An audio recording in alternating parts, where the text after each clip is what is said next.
नमस्ते, Radhe Radhe, hello everyone, welcome to our channel Bioverse the universe of biology. तो आज मैं आपके साथ डिस्कस करने वाली हूँ बीएससी 6th सेमेस्टर का पेपर सेकंड जो है बॉटनी का, जो पेपर का नाम है आपके इकोलॉजी एंड एनवायरनमेंट।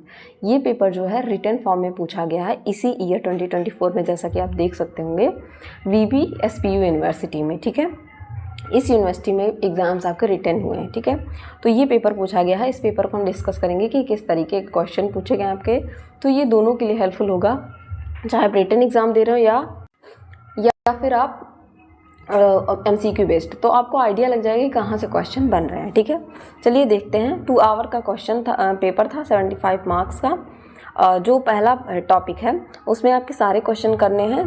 10 क्वेश्चंस हैं, 3 नंबर्स के, 50 वर्ड्स में आपको लिखने हैं। पहला ही क्वेश्चन आपका कितना सिंपल सा है, ये मैंने आपको दिया भी था शॉर्ट नोट में। फूड चेन क्या होता है? ठीक है, फूड चेन पे आपको लिखना था, तो यहाँ पे आप फूड चेन की डेफिनेशन लिख देते। ठीक है, ईटर बीइंग ईटन। ठीक है, तो ये एक सीरीज चलती है कि किस तरीके से एक पहले प्रोड्यूसर आता है। ठीक है, प्रोड्यूसर के बाद आपका फिर क्या आता है? कंज्यूमर। कंज्यूमर में भी 3 लेवल होते हैं, primary, secondary, tertiary, then decomposer. इस तरीके से चलती है। एग्जाम्पल आप फॉरेस्ट का ले सकते थे, पॉन्ड का ले सकते थे। देन इसके 2 टाइप आप बता देते कि 2 टाइप के फूड चेन होते हैं। ठीक है, ग्रेजिंग टाइप का और डेट्राइटस टाइप का। ठीक है, 50 वर्ड्स में आप सारे इंपॉर्टेंट पॉइंट ऐड कर देते। चलिए अब और देखते हैं। और फिर देन आपसे क्वेश्चन पूछा गया था पिरामिड ऑफ एनर्जी। एनर्जी का यहाँ सिर्फ और सिर्फ आपको एनर्जी का पिरामिड बताना था, जो कि ऑलवेज अपराइट होता है।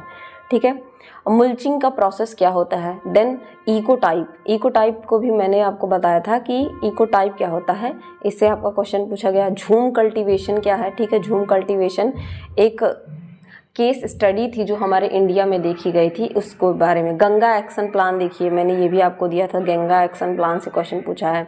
हाइब्रिड रिएक्टर्स क्या होते हैं? ठीक है, ग्रीन ऑडिट्स, हरित ग्रीन ऑडिट्स क्या हैं। नेक्स्ट क्वेश्चन की अगर आप बात करें तो यहाँ पे ओजोन डिप्लीशन से क्वेश्चन पूछा गया कि ओजोन का डिप्लीशन किस वजह से होता है। अब यहाँ आपको रीजन बताना था कि ओजोन का डिप्लीशन कैसे होता है।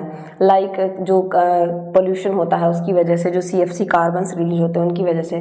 देन ग्लोबल वार्मिंग क्या होती है, ग्लोबल वार्मिंग के बारे में आपको बताना था।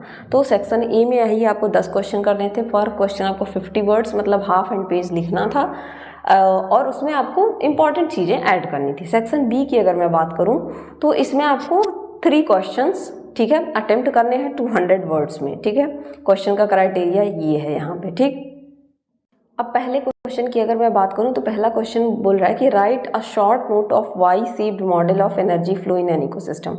Y shaped energy flow model मैंने आपको बताया था क्या होता है, उसको डिटेल में पढ़ाया था। तो उस एनर्जी फ्लो मॉडल को आपको रिप्रेजेंट करना था। ठीक है, नेक्स्ट क्वेश्चन था right A night on concept of productivity in ecosystem. तो इकोसिस्टम में प्रोडक्शन एंड प्रोडक्टिविटी का भी टॉपिक मैंने आपको बहुत अच्छे से समझाया है, उसके लेक्चर्स पढ़े हुए हैं। Describe water shade management. Water shade management कैसे किया जाता है, जल संभर प्रवर्धन, इसके बारे में आपको बातें लिखनी थी। देन आपका फॉस्फोरस साइकिल आपको डिस्क्राइब करना था कि फॉस्फोरस साइकिल किस तरीके से चलता है। टाइप्स ऑफ इकोलॉजिकल निच, जिसमें फंडामेंटल निच, ये सारी चीज़ें आती हैं, इसको डिस्क्राइब करना था।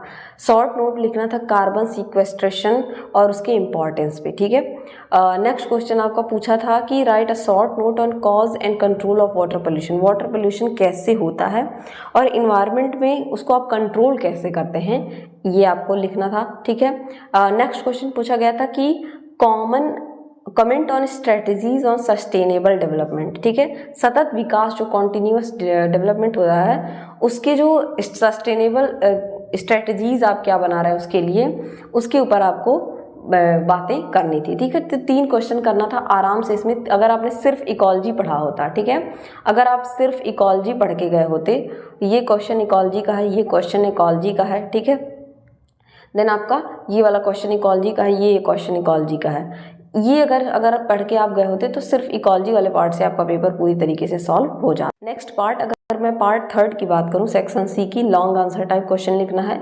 एक क्वेश्चन अटेम्प्ट करना है 500 वर्ड में। अब क्वेश्चन आप देखेंगे, पहला ही क्वेश्चन दिया गया describe major and minor forest products. ये भी आपका इकोलॉजी का ही पार्ट था। ठीक है, एक ऐसे लिखना था कंजर्वेशन ऑफ बायोडाइवर्सिटी, बायोडाइवर्सिटी का कंजर्वेशन किस तरीके से, बायोडाइवर्सिटी को हम किस तरीके से प्रोटेक्ट कर सकते हैं, सेव कर सकते हैं, उसके ऊपर।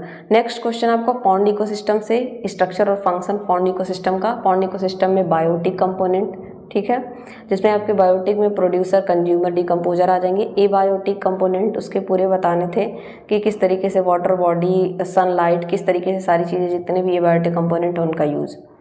देन आपको लास्ट क्वेश्चन था describe in brief major forest types in India, कितने मेजर टाइप के फॉरेस्ट हैं इंडिया में, उसको आपको डिस्क्राइब करना था। यही टोटल पेपर था। पेपर आपका बहुत इजी आया था, मैं तो कहूँगी। अब इसको मैं कठिन तो नहीं कहूँगी, मॉडरेट भी नहीं कहूँगी, इजी आया था। जिस बच्चे ने भी थोड़ा सा भी अच्छे से पढ़ाई किया होगा वो बहुत अच्छे से इस पेपर को कर ले जाएगा। और होपफुली आप सब ने बहुत अच्छे से किया भी होगा। जिन बच्चों के भी बहुत अच्छे नंबर आते हैं या जिनके भी बहुत अच्छे हमारी चैनल से वीडियोज़ से अच्छे नंबर आए तो प्लीज़ वो हमें कमेंट सेक्शन में ज़रूर बताएंगे, ठीक है, जब उनके रिजल्ट्स निकलेंगे।